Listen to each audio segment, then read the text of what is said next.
Congo Millennium, Congo Millennium. C'est notre joie qui est un peu partielle, mais c'est quand même une joie, disons que le taux est maintenant à 96, tel que le ministre l'a dit, et c'est maintenant quelque chose à respecter, parce que le ministre a tout, depuis l'année passée, le ministre l'avait dit quand même, mais les gens ne respectent pas toujours les choses. Alors cette année, nous voudrions que les choses soient un peu respectées tel que le ministre l'a dit, et que nous puissions payer tel que ça se passe. Merci. Voilà, balandi a émission na biso l'invité sur Congo Millennium Tatiana Nabino Yeo. Awa, toza na sima juste ka ya campus. Eza koyinda ndenga mukiete depuis hier na lelo. Masasi ezobeta pourquoi ba étudiants baza na besoin baza ko réclamer que bango bafutaka Minerval na to moko boye ya 92. Nde bafuta nde biso atobaka 92, mais na surprise moko boye bangi bayebisa bango que bafuta Minerval na 16. Pona bango bamoni lokola neti bazofuta lokola double bazomatisa un peu yango epesi mbutu donc ba image yango yobolanda ndenge nini elekani na campus parce que atosi tobimi moi ba gaz esala biso bien te le temps peut to mizongisa na kibo biso bo continuer kolanda Congo Millennium na émission na bino l'invité ensemble na Tatiana ensemble bozoka wana eza ba intervention ya bambila déjà bazoya po baluka ndeni ko bongisa ba masolo. Merci Nabino nyonso bayo bozo continuer ko pesa biso confiance sinon tolanda événement ndenge nini elekanaki na campus Tatiana Osango na yebisa bino kanga na câble mère ya presse congolaise na continuer ko zola bino ba image po ba chasseur d'image bazali donc neti ba biso ba Tatiana na balandi nyonso ya Congo Millennium tolanda. Qu'est-ce qui se passe les amis?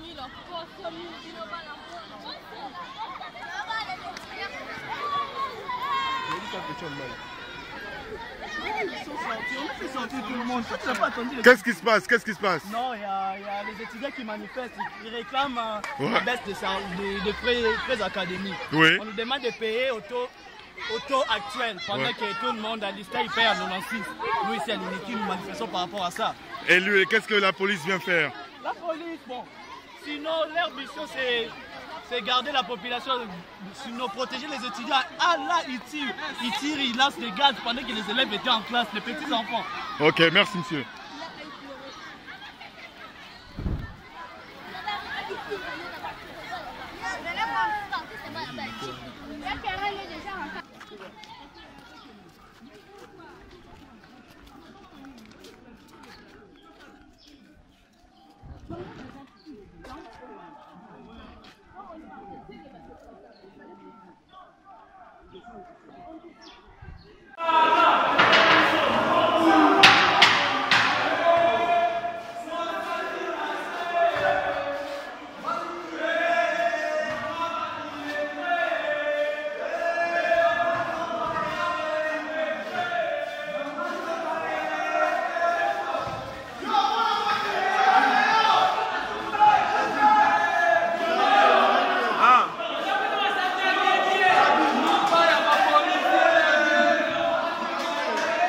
On a vu seulement une réaction comme d'hier venant de la part des étudiants qui revendiquaient, en fait, ils nous ont laissé entendre qu'ils revendiquaient pour leurs camarades exclus et après pour le taux du frais scolaire.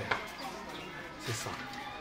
Pour le taux de Minerval fixé par eux là, le taux il ne correspond pas à ce qu'ils reçoivent. C'est ça un peu ça. Mais qu'est-ce qui vous a poussé à sortir les enfants? Non, les parents sont paniqués. En fait, le mouvement là a paniqué tout le monde. Les parents viennent chercher les enfants et les enfants ils partent quand même. Quel mouvement? Qu'est-ce qui se passe-t-il? En fait, on ne comprend pas tellement. Seulement la réaction des étudiants contre... en fait, oui. Il y a la police qui repousse un peu les étudiants qui étaient passés ici. Et maintenant, c'est la police qui les a fait monter là. Ok. Merci monsieur. C'est très gentil. Je vous en prie. Merci.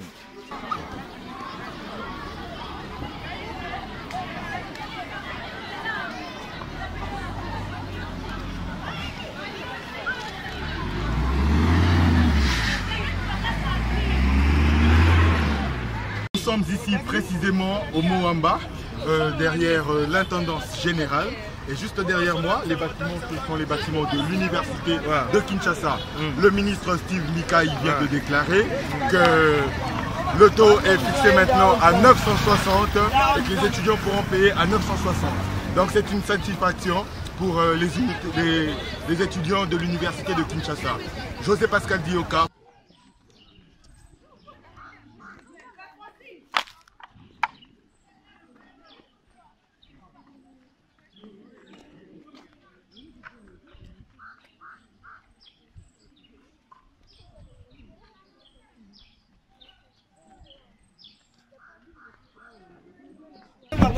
Vatikale.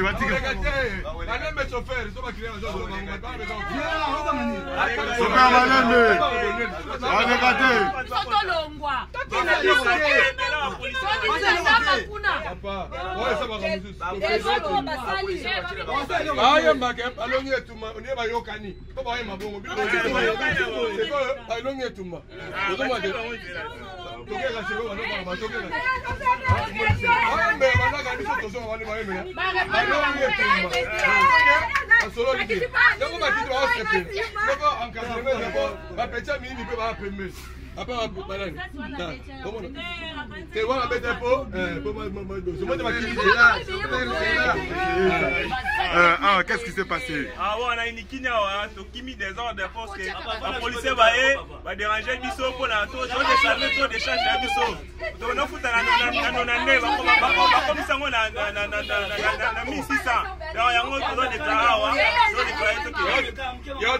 Ok, merci. Mais on a mon va passer Peli apparemment. On a vu la présence du ministre Sif Mikaï. On est à négocier à l'objet et si les Syries. Ok, merci monsieur.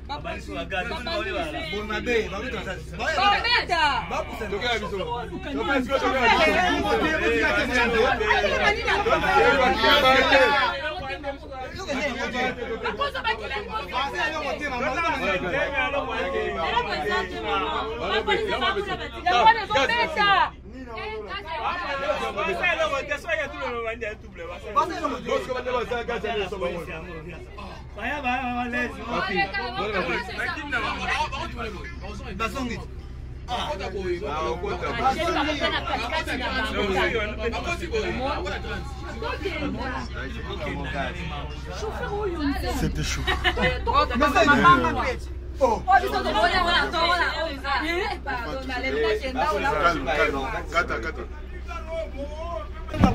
Vatikale.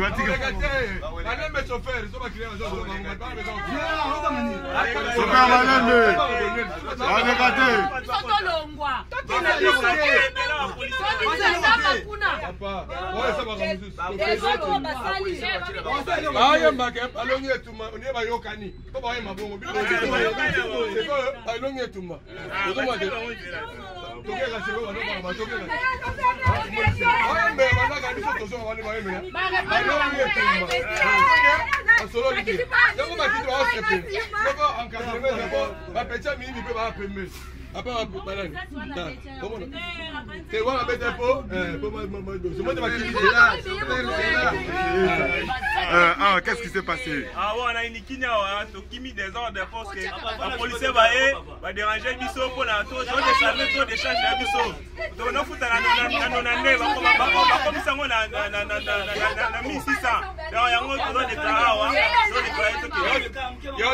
Ok, merci. Mais on a mon va passer Peli apparemment. On a vu la présence du ministre Sif Mikaï. On est à négocier à l'objet et si les Syries.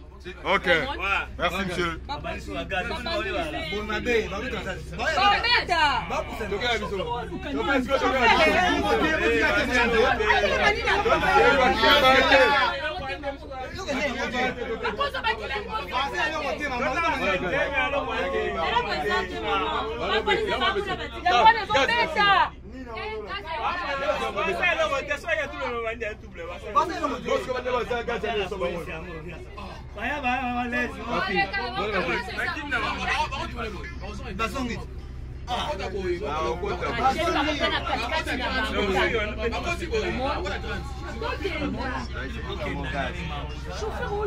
C'était chaud.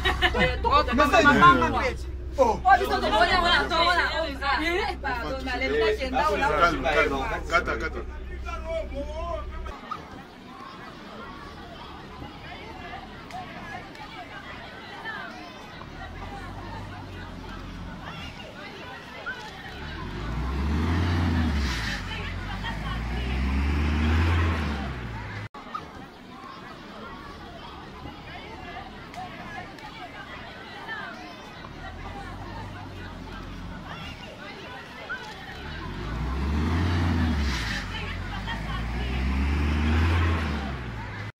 Congo Millennium.